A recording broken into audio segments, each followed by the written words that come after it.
what kind of vexing and magic they're trying to conjure up here, but sending out the field goal unit. That's going to wrap up the first half here, and now we join Kevin with the halftime update. All right, guys, a delightful start to things in Knoxville here today. And yes, football is a game of inches, but man, is that really the case when you consider the length of some of these possessions. Look, I'm not an analytics guy, but I do know this. The team that sustains drives and just moves the sticks might be the team that comes out on top today.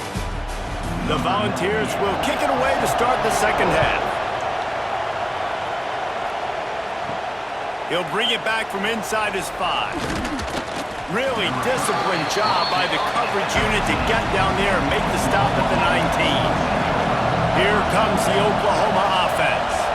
They haven't really been able to light up this scoreboard, but putting points up would be huge here. End of the pile, maybe got one. He stopped at the 21.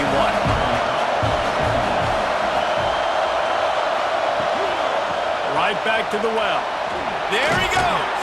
Brought down at the 31 after a pickup of 10 yards on that one.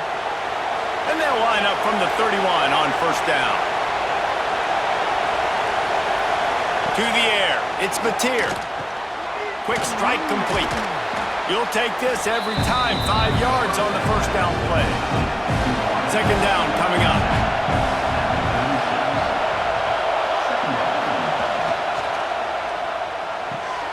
Pulls and fires it complete to the right. He's close to the first down, but they're going to mark him just a little short.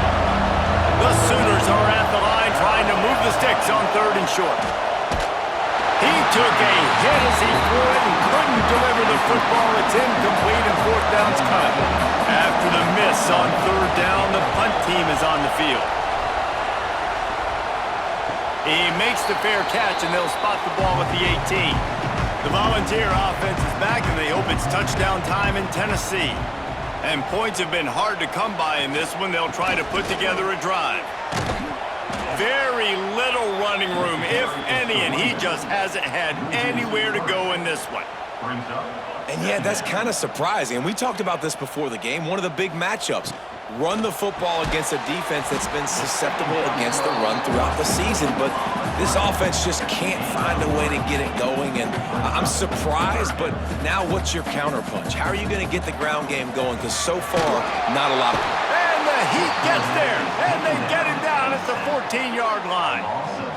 How great is it if you're a defensive coordinator that you know I can put 6 DBs on the field in my dime package and I can still get home rushing 4. My guys up front are better than your guys, and we're going to go prove it, and they did just that. The Vols will punt it away on fourth down. Doesn't say much for your drive when you're looking forward to the punt.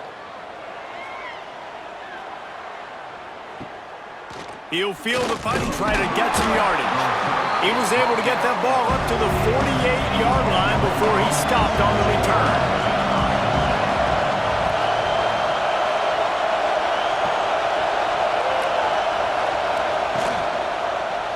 He'll keep it himself.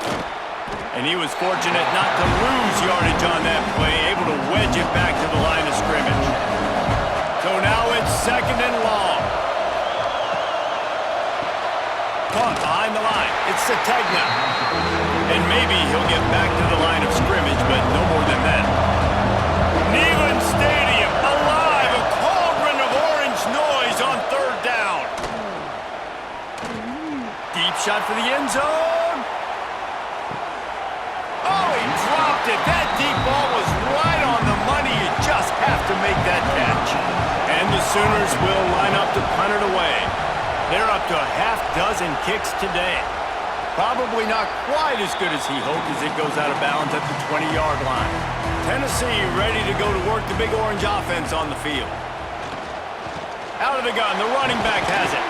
Keeps it moving for a 3-yard gain to the 24.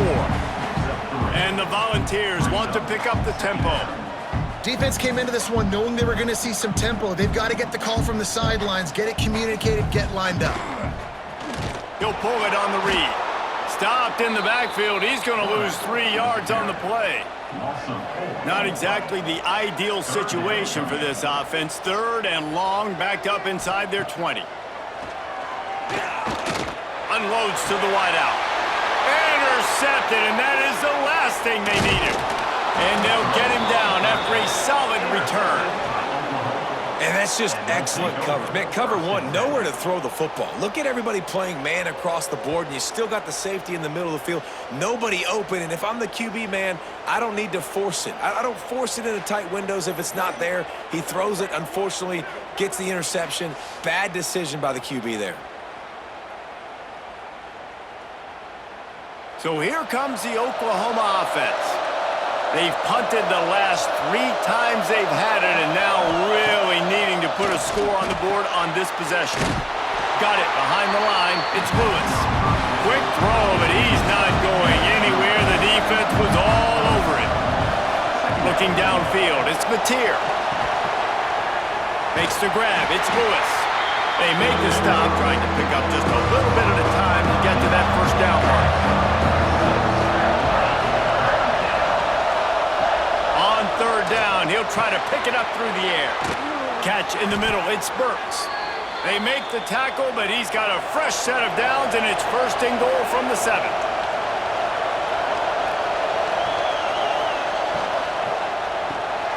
Grabbed behind the line, it's Lewis. They'll mark him down at the 2, the excellent execution on that throw and catch.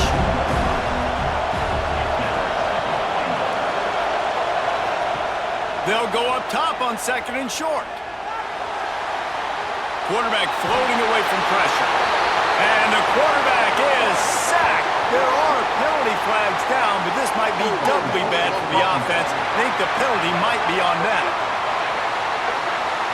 Holding penalties, the ultimate drive killer. We'll see if it costs this offense here.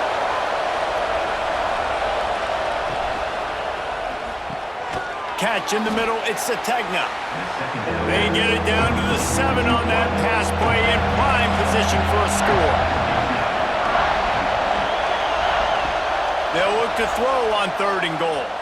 Unleashes to the end zone. Into the house. Touchdown Sooners!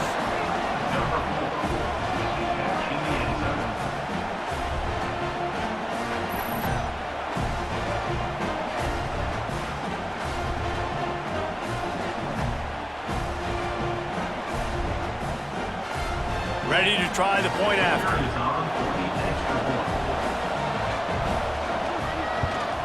And the extra point will tack another one onto this lead. Let's go to the studio now and check in with Kevin Connors. Kevin, what do you got? Guys, wanted to give you a quick update on a game happening in the Big Ten. Nebraska is just getting blown off the field right now. I've seen some stinkers in my day. This one smells like a pasture. How's that for descriptive? They're trailing by 25 to USC. We'll let you know if anything else comes out of Big Ten country from this one. Back to you. Thanks for the update on that one, Kevin. Let us know when it goes final. The defense just simply not fooled by the play action. Oftentimes as an offense, you're hoping the run fake's going to slow down those pass rushers, but man, oh man, they had their ears pinned back.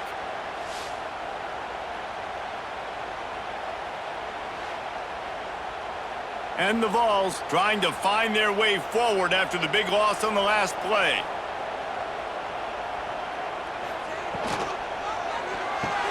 Caught over the middle. It's Gaines. They make the stop, but not before he takes a chunk out of what they need to move the sticks. The Volunteers want to move quickly. Off play action. He'll off one deep down the left side. And the ball is caught. He's inside the 35. Timeout called by the defense. It's their first of the half as they'll go to the sideline and try to make adjustments. The Vols have it with a 1st and 10. Use the play fake. Now to throw. And the defense gets home and makes a play at the 37-yard line. When you talk about outstanding pass rushers, you're always talking about dynamic guys, and he's been that each and every week for this defense. Speed, he's got power. You just simply can't block him, and that last play is his 10th sack of the season. Looking left. Got him downfield.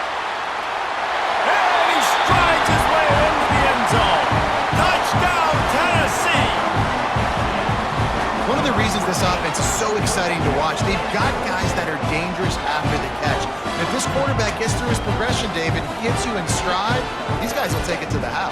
Man, it's your job to do the rest, right? You hit me in stride where I don't have to stop running. I don't have to break down. It makes it so easy. The connection between quarterback, wide receiver, you can tell this is a good one, and that's why they got 6 on that play. Now they'll line up for what they hope is automatic. And the PAT will draw them 1 point closer. A very efficient 5-play scoring drive. And they put the points on the board with that 37-yard touchdown pass. Here he comes from inside his own 5. Nice job by the kickoff team. Everybody stayed in their lanes, and they'll stop him at the 16. Here comes the Sooner offense back onto the field. Pulled and finds his man on the left. Didn't pick up a lot there, moved it forward just a few. Backed up now, here's 2nd and long. Handoff from the gun. And there was nowhere to go, just stopped in his tracks in the backfield. The noise reverberating off the checkerboards in Neyland on 3rd down. Looking down the middle. He makes a catch. Now they've got even more breathing room out to the 31 and a fresh set of downs. Grab behind the line. It's Kent. And just a short, safe pass play. They pick up a few. Behind the chains now on 2nd and long. Quarterback on the keeper. And he'll lose yardage on this play. Loses 2 yards. Great job by the defense. Now facing a 3rd and long. Here's the pressure. And the defense makes a play, and they get the quarterback down at the 26. How about the aggressive play call? Love aggressiveness, bringing the free safety down, blitzing him. You could tell completely disrupted the offense. They didn't know how to handle it. Free safety chases the QB, gets him on the ground. The Sooners will call on their punt team.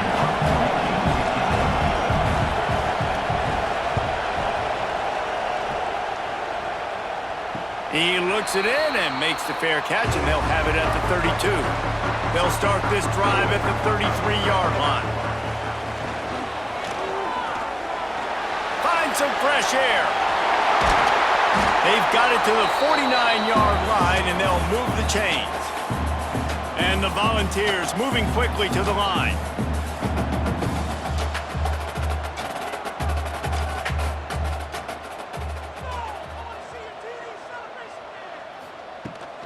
The give to the left side. Plows through the defense. And they'll drag him down. That's likely the last play of the 3rd quarter. It'll be 2nd down as we open the final stanza. And you want to talk about his favorite receiver, it might be everybody based on the number of guys getting touches and a chance to show off their hands in the passing game. 1 quarter to go, and Mike, we have the makings of a classic.